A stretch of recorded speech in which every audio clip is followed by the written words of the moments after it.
تو ابھی دعوت دوں گا حضرت علامہ حافظ نذیر احمد صاحب کو نعرہ تکبیر، نعرہ رسالت، علماء اہل سنت۔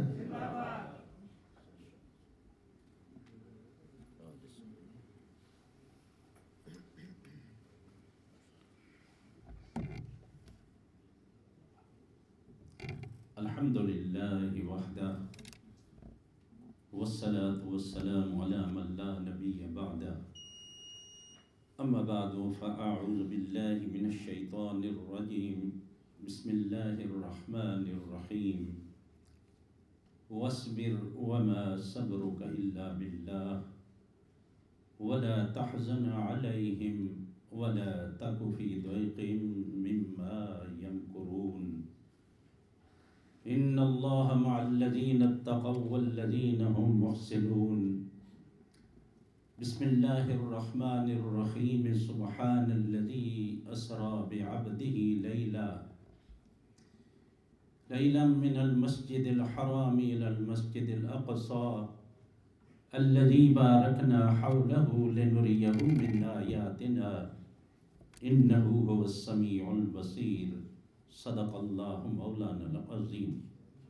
اللہم صل وسلم علی سیدنا و مولانا محمد وعلی آل سیدنا و مولانا محمد و اصحاب سیدنا و مولانا محمد معدن الجود والکرم والعلم والحلم وبارک وسلم وصلی علی جمیع الانبیاء والمرسلین وعلی الملائکة المقربین وعلى عباد الله الصالحين وعلى أهل طاعتك أجمعين برحمتك يا أرحم الراحمين، والصلاة والسلام عليك يا سيدي يا رسول الله وعلى آلك وأصحابك يا سيدي يا حبيب الله۔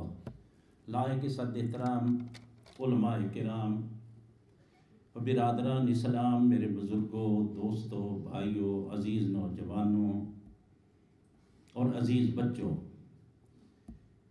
اور لائق صد عز و شرف واجب القدر میری بہنوں، بیٹیوں اور بچیوں، اللہ رب العزت کا بے پایاں لطف و کرم کہ جس کی توفیق خاص سے آج ہم جس مجلس میں حاضر ہیں، جو کہ حضور سید المرسلین خاتم النبیین شفیع المذنبین حضرت محمد مصطفیٰ صلی اللہ تعالی علیہ وآلہ وسلم کے معجزہ معراج کے عنوان سے معنون ہے۔ آپ نے اس مجلس پاک میں تلاوت قرآن حکیم، نعت مصطفیٰ صلی اللہ علیہ وآلہ وسلم اور خطابات کو سماعت فرمایا۔ اللہ تبارک و تعالی ہماری کجیاں، ہماری کمیاں ان پہ پردہ ڈال لے اور ہمیں علم و معرفت کے نور سے ہمارے سینوں کو منور فرمائے۔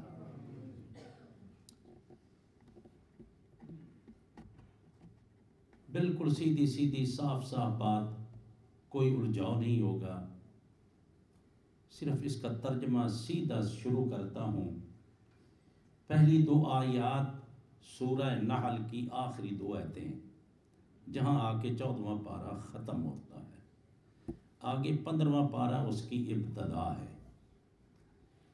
حضرت علامہ احمد رضا خان صاحب مدظل العالی نے ان دو آیتوں پر روشنی ڈال دی، بیک گراؤنڈ بیان فرما دیا معراج مصطفیٰ صلی اللہ علیہ وآلہ وسلم کا۔ جو حالات اس وقت تھے کہ 40 سال آپ کی عمر مبارک جب بیتی تو آپ نے اعلان نبوت فرمایا۔ یہ نہیں ہے کہ اس وقت آپ کو نبوت ملی ہے، نبوت تو تب ملی تھی جب ملی سی، جب بھی کچھ نہ تھا، نبوت تو اس وقت میں مل چکی تھی، صرف اعلان نبوت آپ نے فرمایا۔ وہ جو اعلان نبوت فرمایا، اس کے بعد ہین حیات ظاہری میں اس دنیا کے اندر آپ 23 سال تشریف فرما رہے۔ 23 سال کو اگر آدھا کیا جائے تو یہ 11.5 سال بنتے ہیں۔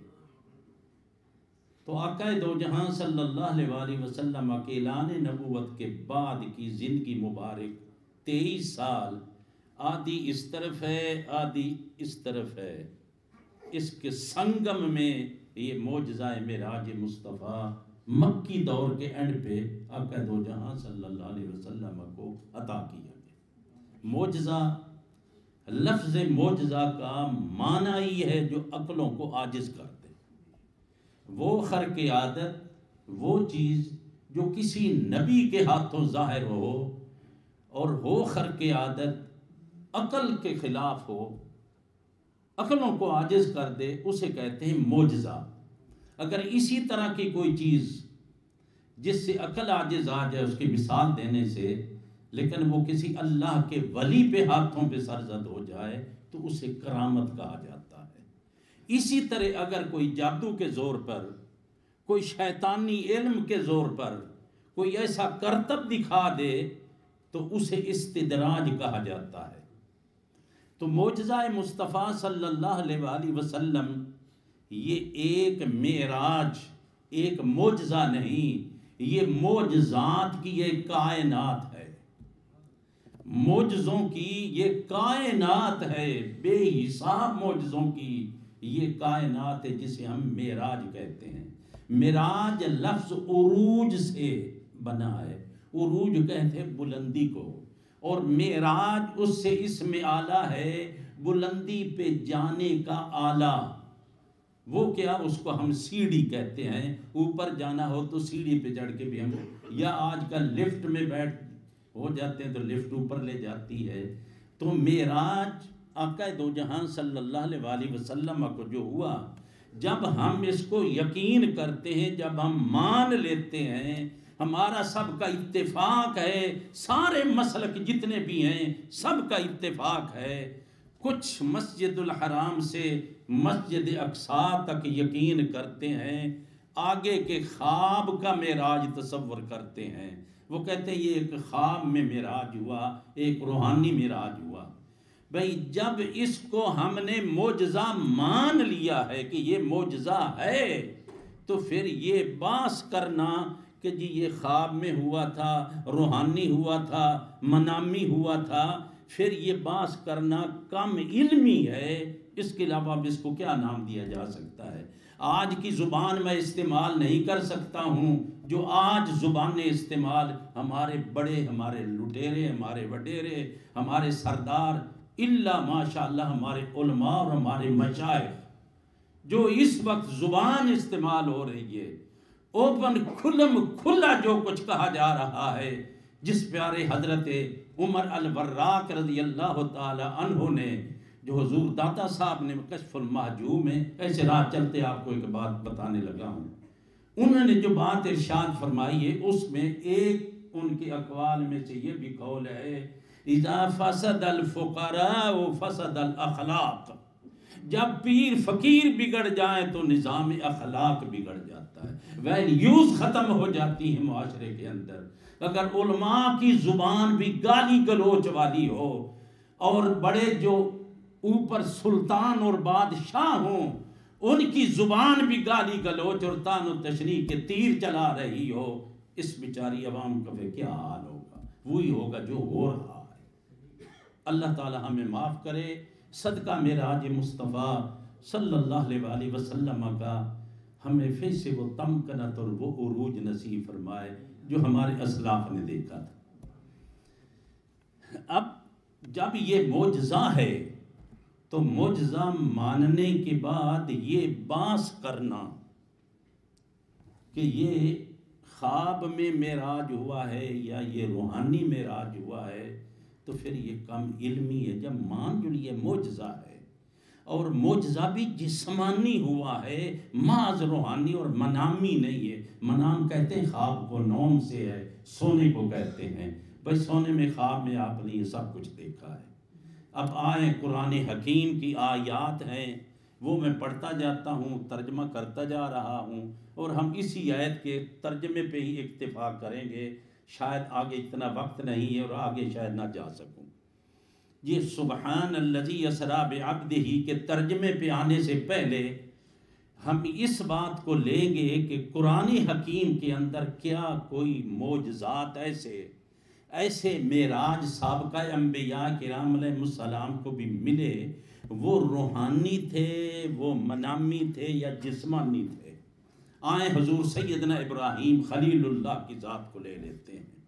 اللہ کریم قرآن مجید 7ویں پارے میں ارشاد فرماتا ہے وَكَذَلِكَ نُرِي إِبْرَاهِيمَ مَلَكُوتَ السَّمَاوَاتِ وَالْأَرْضِ وَلِيَكُونَ مِنَ الْمُوقِنِينَ، ہم نے اسی طرح اپنے خلیل ابراہیم علیہ السلام کو زمین و آسمان کی ساری بادشاہیاں مشاہدہ کرا دیں، دکھا دیں ان کو، تاکہ میرا خلیل جب نمرود کے سامنے جائے تو کہیں کسی جگہ کوئی چیز یہ نہ ہو کہ اس جگہ آ کر کے میرا نبی کوئی جواب میں کہیں کمی نہ رہ جائے۔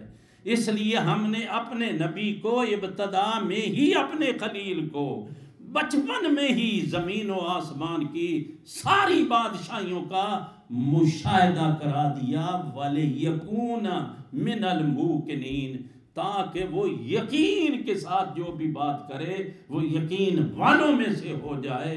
تو اب دیکھنا یہ ہے کہ قرآن حکیم نے جب یہ بات بیان فرمائی ہے، یہ آپ کو جو دنیا زمین و آسمان کی ساری بادشاہیاں 18,000 عالم سارے کا سارا مشاہدہ کرا دیا، کیا یہ جسمانی تھا یا روحانی تھا؟ آپ سارے دوست بچپن سے ہم واقعہ سنتے آ رہے ہیں، ہر ایک اس کا جواب دیتا ہے کہ یہ جو کچھ آپ نے دیکھا تھا بچپن میں جسمانی طور پہ جیتے جاگتے ظاہری اس دنیا میں آپ نے یہ سارا کچھ دیکھا تھا، تو یہ جسمانی تھا، یہ خواب نہیں تھا، یہ روحانی طور پہ نہیں تھا، جسمانی طور پہ یہ سارا کچھ دکھایا گیا۔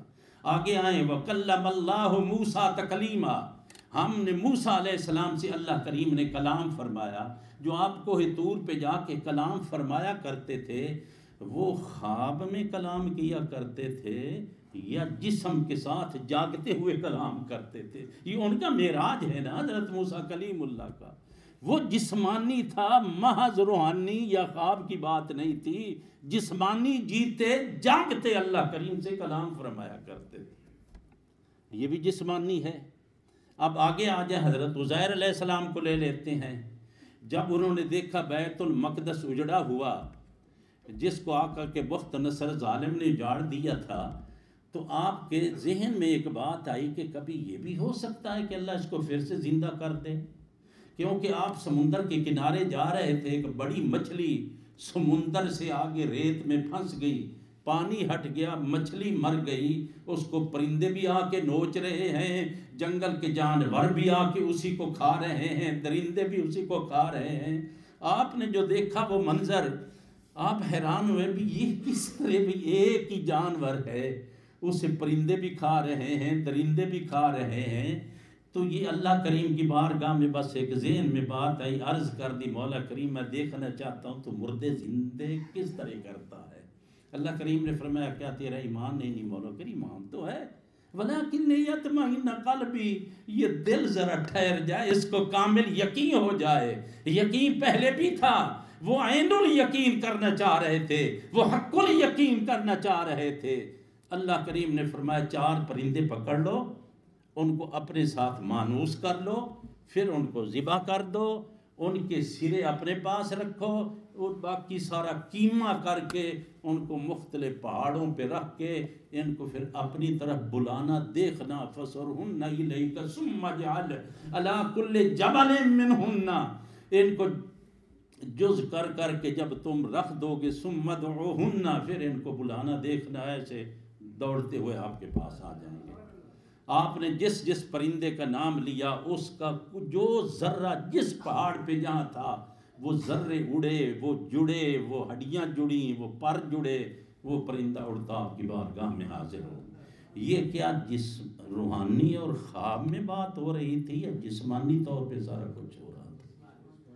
یہ سارا جسمانی ہو رہا تھا۔ اب آگے آ جائیں، یہ تو انبیاء کرام علیہ السلام، اولیاء کاملین کو لے لیتے ہیں۔ اچھا حضرت صاحب کہف کا کس نے نام نہیں سنا؟ وہ 309 سال غار میں جو سوئے رہے ہیں، وہ خواب میں سارا کچھ تھا، روحانی طور پہ تھا ان کے جسموں پر یہ سارا 309 سال بیتے تھے، کیونکہ جب وہ اٹھے تو کم لبستم قالوا لبسنا یوما او بعد یوم، وہاں بھی یہی بات آپس میں کرنے لگے کہ یار ہم یہاں کتنا ٹھہرے ہیں۔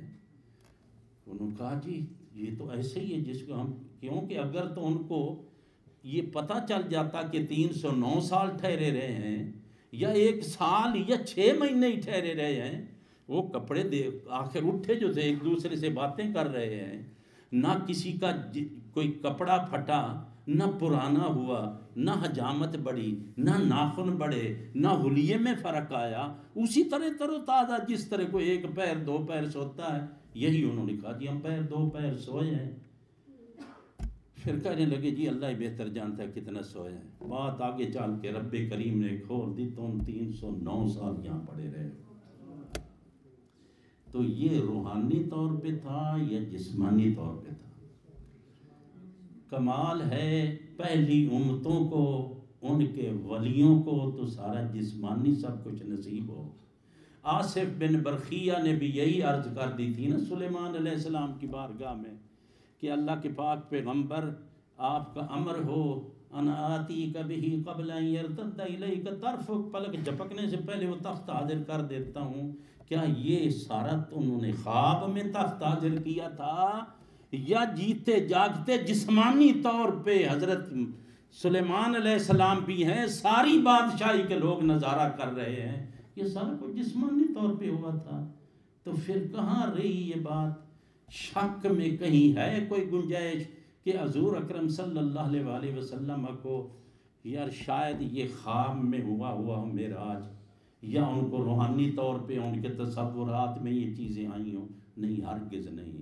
اس سے اینڈ کر دیتا ہوں اس بات کا کہ کافروں نے، ابو جہل کی پوری کیبنٹ نے بھی سوال روحانی اور خواب کے معراج پہ نہیں کیا، انہوں نے بھی اعتراض جسمانی معراج پہ کیا، انہوں نے بھی اعتراض جسمانی معراج پہ کیا ہے، روحانی اور منامی جو ہے اس معراج پہ نہیں کیا۔ اس سے بڑی دلیل کیا ہے؟ اور رسول پاک صلی اللہ علیہ وسلم معراج کو جب روانہ ہونے لگے، آپ اور ہم ساری زندگی سنتے چلے آئے، واقعہ اپنی جگہ حق ہے۔ دیکھنا ہے کہ اس کو لفظ سبحان سے اللہ کریم نے شروع کیا، اور سبحان کا لفظی معنی ہے ہر عیب، ہر نقص، ہر کمزوری، ہر ناتوانی، ہر جول سے پاک ہونا۔ رب کریم فرما رہا ہے یہ دعویٰ میرے محبوب نے نہیں کیا کہ میں گیا ہوں، دعویٰ میرا ہے کہ میں لے گیا ہوں، کرو اعتراف میرے اوپر، میری طاقت پہ تم اعتراض ہے کوئی؟ سبحان الذی اسری بعبدہ لیلا من المسجد الحرام۔ اب یہاں سے ترجمہ سنیں، روح تازہ کریں اپنی۔ پاک ہے وہ ذات، وہ اسے کہتے ہیں جو غیب میں ہے۔ پاک ہے تو، یہ ہے جیسے آپ ظاہر بیٹھے ہو میرے سامنے، میں پاک ہوں، یہ متکلم ہے کہ میں پاک ہوں یا ہم پاک ہیں۔ قرآن مجید اس واقعے کو کمال ہے، کمال اس کے اندر رکھ دیا کہ سبحان الذی اسری بعبدہ، پاک ہے ہر نقص، ہر عیب سے وہ ذات جو لے گئی اپنے بندہ خاص یعنی حضرت محمد مصطفیٰ صلی اللہ علیہ وسلم کو۔ رب فرماتا ہے بے شک لاکھوں میں نے فرشتے بھیجے، براق بھی بھیجا، جبریل رکاب تھامے ہوئے ہے، میکائیل لگام تھامے ہوئے ہے، یہ برات ساری لے جا رہی ہے۔ رب نے فرمایا یہ نہیں لے جا رہے، میں لے جا رہا ہوں۔ کام فرشتوں سے کروایا، نسبت ان کہ میں یہ کر رہا ہوں، نسبت فرشتوں کی طرف دی۔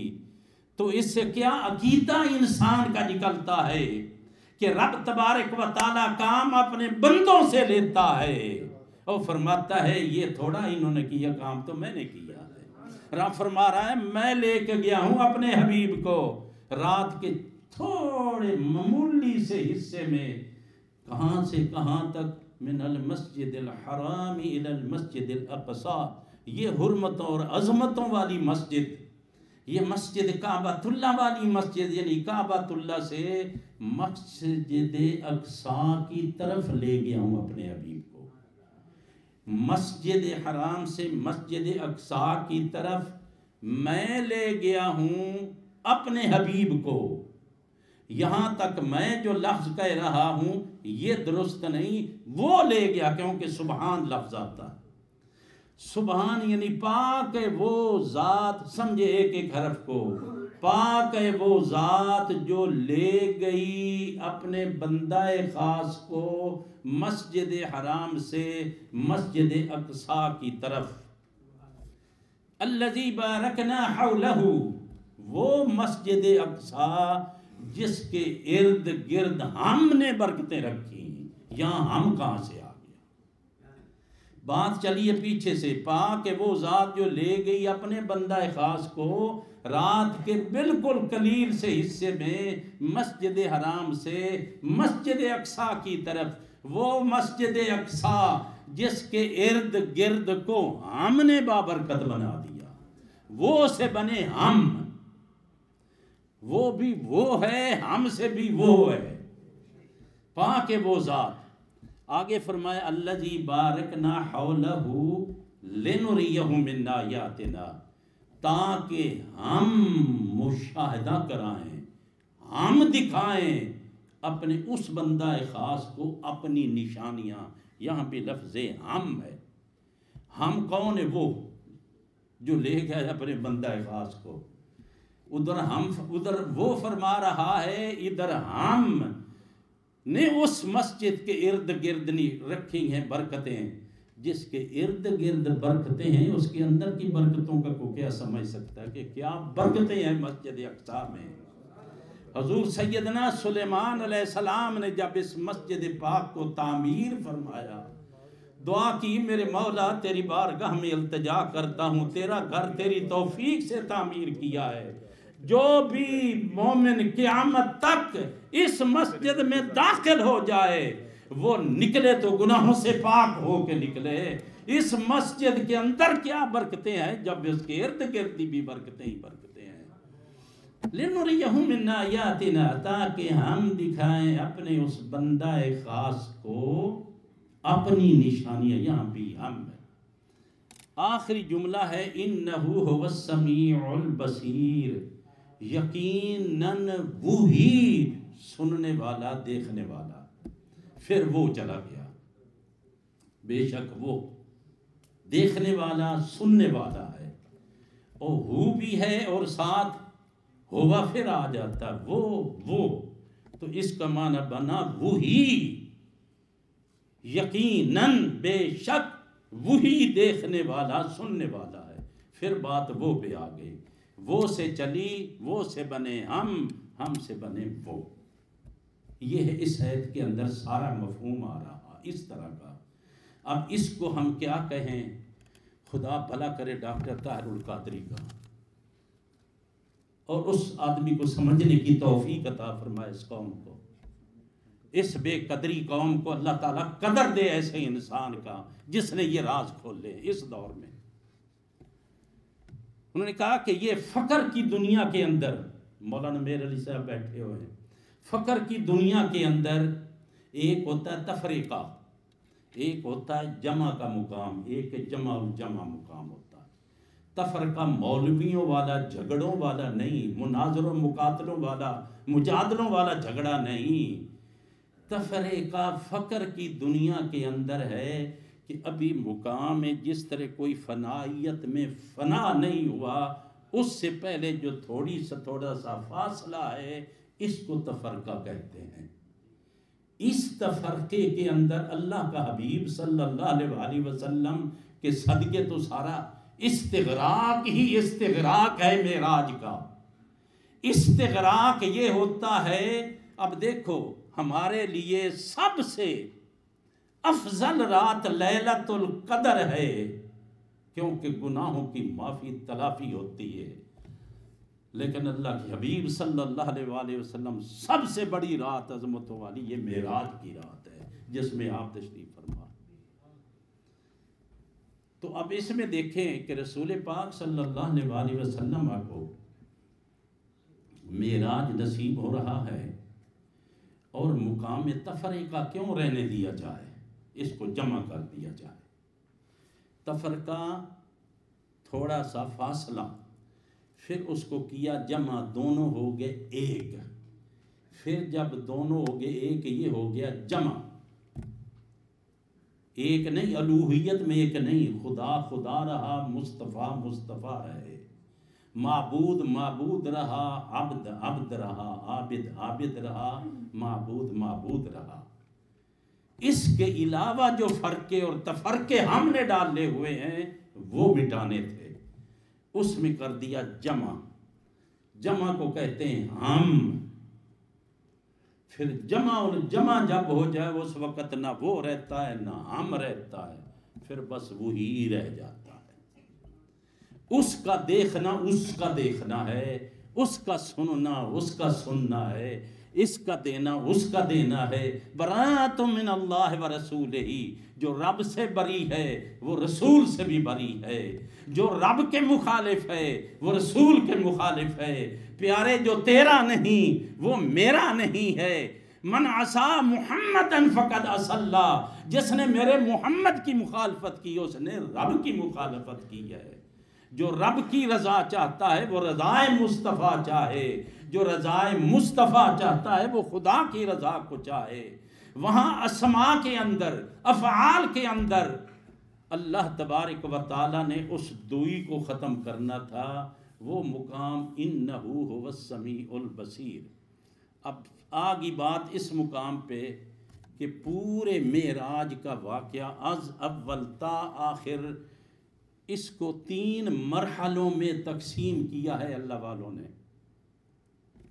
ایک مرحلہ ہے مسجد حرام سے مسجد اقصیٰ تک کا، دوسرا مرحلہ ہے مسجد اقصیٰ سے سدرۃ المنتہا تک کا، اور تیسرا مرحلہ ہے سدرۃ المنتہا سے لامکاں تک۔ یہ 3 مرحلے ہیں پورے معراج کے، اور اللہ تبارک و تعالیٰ کے محبوب کی شانیں جو ہیں بے شمار شانوں کو 3 کے عدد میں اگر لیا جائے تو رسول پاک صلی اللہ علیہ وسلم کی شانیں بھی 3 بنتی ہیں، اس حساب سے کہ آپ کی بشریت بھی حق ہے، آپ کی ملکیت نورانیت بھی حق ہے، اور آپ کی حقیقت بھی حق ہے۔ آپ کے جسم کو بھی معراج ہوا، اور جب آپ کی ملکیت کو، آپ کی نورانیت کو معراج ہوا ہے تو اس کا ہرگز یہ مطلب نہیں کہ اس وقت جسم نہیں تھا، نہیں، جسم بھی تھا۔ روحانیت کو بھی معراج ہے، آپ کے ہر لطائف کو معراج ہے، ظاہری بھی معراج ہے، باطنی بھی معراج ہو رہا ہے۔ جب مسجد حرام سے مسجد اقصیٰ کو ستارے اس وقت جسم کا غلبہ تھا، کیونکہ یہ سارا جسمانیات ہے کے اندر۔ اس دنیا میں مسجد حرام بھی ہے اور مسجد اقصیٰ بھی ہے، اس کے اندر آپ کے اوپر غلبہ رہا جسم کا۔ روحانیت، آپ کی حقیقت وہ بالقوہ موجود رہی، لیکن بالفعل آپ کے اوپر بشریت کا غلبہ رہا۔ تو بشریت کو بھی معراج ہوا جب آپ مسجد اقصیٰ سے ستارنے لگے سدرۃ المنتہا کو، تو بشریت بھی قائم رہی، لیکن بشریت اب بالقوہ ہو گئی، موجود رہی، لیکن اس کے اندر آپ کی جو نورانیت تھی وہ بالفعل آپ کے اوپر طاری ہو گئی۔ جب سدرۃ المنتہا سے آگے تشریف لے جانے لگے، بشریت رہی لیکن بالقوہ، نورانیت و ملکوتیت آپ کی قائم رہی لیکن بالقوہ۔ اس وقت جا کے حقیقت مصطفیٰ کھلی ہے، تو وہ ہوگی بالقوہ، بالفعل۔ اب اس کو میں مثال دے کے سمجھاتا ہوں۔ بالفعل میں کھڑا ہوں، بول رہا ہوں، آپ بالفعل کیا کر رہے ہیں؟ بیٹھے ہوئے ہیں، سن رہے ہیں۔ یہ اس وقت میرا بالفعل کام ہے، آپ یہ کام میں ہیں، میں بھی یہ کام کر رہا ہوں۔ اس کو بالفعل یہ کام کہتے ہیں جو اس وقت موجود ہے، ظاہر ہے۔ کیا میرے اندر خاموش ہونے کی طاقت نہیں ہے الحمدللہ. ابھی میں وما علینا الا البلاغ کہہ کے بیٹھ بھی سکتا ہوں، لیکن بالفعل میں اس وقت بول رہا ہوں. قوت میرے اندر بیٹھنے کی ہے لیکن بالفعل میں کھڑا ہوں. اچھا آدمی لیٹ بھی سکتا ہے لیکن وہ اس وقت کھڑا ہے، تو کہیں گے جی اس کے اندر قوت ہے بیٹھنے کی بھی، خاموش ہونے کی بھی، لیٹنے کی، لیکن اس وقت یہ کیا کر رہا ہے؟ بالفعل یہ بات کر رہا ہے. جس طرح جی ہم بالفعل بیٹھے ہوئے ہیں اور سن رہے ہیں. رسول پاک صلی اللہ علیہ وآلہ وسلم کی یہ 3 مقام نہیں، یہ 3 شانیں ہیں. مقام تو کون جانے جی آپ کے مقام کو. جسم کو معراج ہو رہا ہے، آپ کی نورانیت کو بھی معراج ہو رہا ہے، آپ کی حقیقت کو بھی معراج ہو رہا ہے. کوئی لمحہ معراج سے خارج نہیں ہے. ہر لمحے آپ کو معراج ہو رہا ہے اور ہر لمحے آپ کے مقام کو اللہ شان کو بڑھا رہا ہے. ہر لمحے بڑھا رہا ہے کیونکہ ہر دم وہ خود جو پڑھ رہا ہے صلی علی محمد. ہم بھی سارے التجا کر رہے ہوتے ہیں اللہم صلی علی محمد، تو رب فرماتا ہے میں تو پہلے ہی اپنے حبیب کی شان بیان کر رہا ہوں، اس پہ درود پہلے ہی پڑھ رہا ہوں. عرض کرتے ہم مولا کریم ہمارا درود اس لائق نہیں، شان ان کی ہم بیان کرنے کے لائق نہیں، تیری بارگاہ میں التجا کرتے ہیں اللہم صلی علی محمد و آل محمد. اپنے حبیب کی بارگاہ میں مولا کریم ان کی شان کے لائق تو ہی رحمتیں اور برکتیں انہیں عطا کرتا رہے. ہم دعائیں دیتے رہتے ہیں، وہ خوش ہوتا رہتا ہے، وہ فرماتا ہے کہ تم درود پڑھو میری رحمتیں تمہارے اوپر نازل ہوں گی، تم درود پڑھو تمہارے درجے بلند ہوں گے، تم درود پڑھو تمہارے گناہ مٹائے جائیں گے. اور حدیث پاک میں جو درود بھول گیا وہ جنت کا راہ ہی بھول گیا. تو آخر اس کا اینڈ کرتا ہوں اس بات پہ کہ اس معراج مصطفیٰ صلی اللہ علیہ وسلم کا صدقہ آج جو حالات ہمارے ہو چکے ہیں اس پر نہ کوئی تبصرے کرنے کی ضرورت ہے. لمبی چوڑی باتیں آدمی کرتا چلا جائے تو کرتا چلا جاتا ہے. میڈیا کو آپ مجھ سے زیادہ سنتے ہیں، مجھ سے زیادہ جانتے ہیں، اور جو بڑوں کی اس وقت زبانیں کھلی ہوئی ہیں وہ میرے اللہ اس قوم پہ رحم فرما دیں. عمرے بھی ہو رہے ہیں، معراج بھی منائے جا رہے ہیں، میلاد بھی منائے جا رہے ہیں، سب کچھ کیا بھی جا رہا ہے. کیا ہو رہا؟ بات کو اینڈ کر دیتا ہوں کہ رسول پاک صلی اللہ علیہ وسلم جب سدرۃ المنتہا کی طرف سدھارنے لگے مسجد اقصی میں، ساری بشریت کے سردار اکٹھے تھے. تمام انبیاء کرام سردار ہیں پوری بشریت کے. آپ کی وہ بشریت مقدسہ ہے کہ ساری بشریت کھڑی مسجد اقصی میں دیکھتی رہے گی کہ وہ گئے ہمارے سردار. آپ کی نورانیت بھی حق، اور اتنی نورانیت کامل کہ سارا نور سدرۃ المنتہا پہ جبریل امین بھی دیکھتا رہ گیا کہ وہ محبوب گیا. نورانیت بھی ساری نیچے رہ گئی، بشریت تکتی رہ گئی مسجد اقصی میں کھڑی، نورانیت تکتی رہ گئی سدرۃ المنتہا پہ کھڑی. اس سے آگے حقیقت کے جو پر کھولے آپ نے، جبریل امین سے جب آپ نے فرمایا کہ جبریل اب مقام آ پہنچا، میری حقیقت کھلنے کو ہے، آپ میرے ساتھ چل. عرض کرتے ہیں اے میرے آقا لو دنوت ان ملتن لحترقت، ایک پورے کے برابر انگلی کا یہ پورا، اتنا بھی اگر میں اس مقام سے اٹھوں میرے پر جل جائیں گے. وہ نور ہے آگے میرا رستہ نہیں ہے، اگلا رستہ آپ خود ہی جانتے ہیں. میں تو یہاں تک خدمت کے لیے تھا، یہ آپ کا پروٹوکول تھا، یہاں تک تو آپ پہنچے، اس سے آگے میرا رستہ میرے لیے نہیں. اس مقام پہ آ کر کے حضرت مولانا روم رحمۃ اللہ علیہ کمال کر دیتے ہیں. جی عاشقوں نے کیا کیا عجیب نکتے لکھے ہیں. وہ فرماتے ہیں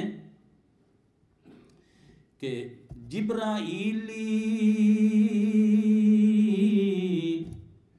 گر شریفی ور عزیز تو نئی پروانائی آشمانی اے جبریل تیری شرافتیں، تیرے درجے، تیری عظمتیں سلامت رہیں، ان کو سلام۔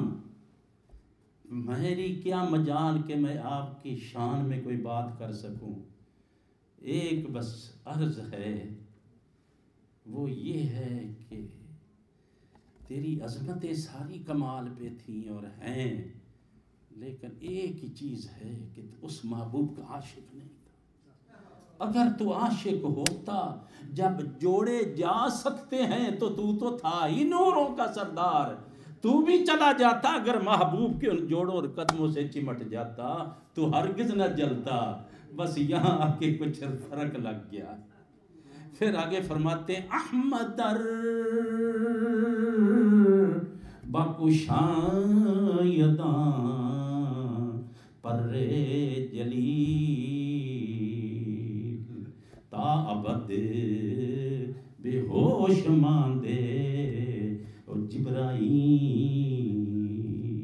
حضرت محمد مصطفیٰ صلی اللہ علیہ وسلم کی حقیقت کو تو کسی نے دیکھا ہی نہیں ہے، یہ تو بشریت کا لباس تھا، لوگ جس کو دیکھتے رہے، پھر نورانیت کا لباس کھلا، اس کو فرشتے دیکھتے رہے، حقیقت مصطفیٰ تو کھلی ہی سدرۃ المنتہا سے آگے ہے، اس کو تو کوئی دیکھ بھی نہیں سکتا تھا۔ اگر اس کائنات میں، نور کی کائنات میں، سدرۃ المنتہا سے ادھر ادھر اگر اللہ کا حبیب اپنی نورانیت اور حقیقت پر کھول دیتے، اپنی بشریت کے پردے کھول دیتے، جبریل امین بھی قیامت تک بے ہوش پڑے رہتے ہیں۔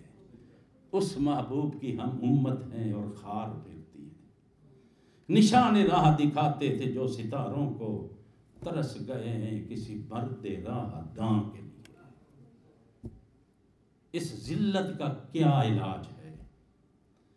جو زیادہ گالی دے لوگ اس کی واہ، آج کیسا دور آ گیا۔ اللہ کے حبیب کا فرمان تھا انما زمانکم سلطانکم وَإِذَا فَسَدَ سُلْطَانُكُمْ فَسَدَ زَمَانُكُمْ وَإِذَا صَلَحَ سُلْطَانُكُمْ صَلَحَ زَمَانُكُمْ۔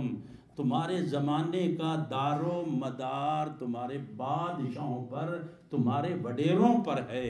وڈیرے اگر صبرے رہیں تمہارا زمانہ صبرا رہتا ہے، یہ وڈیرے بگڑ جائیں تمہارا زمانہ ہی بگڑ جاتا ہے۔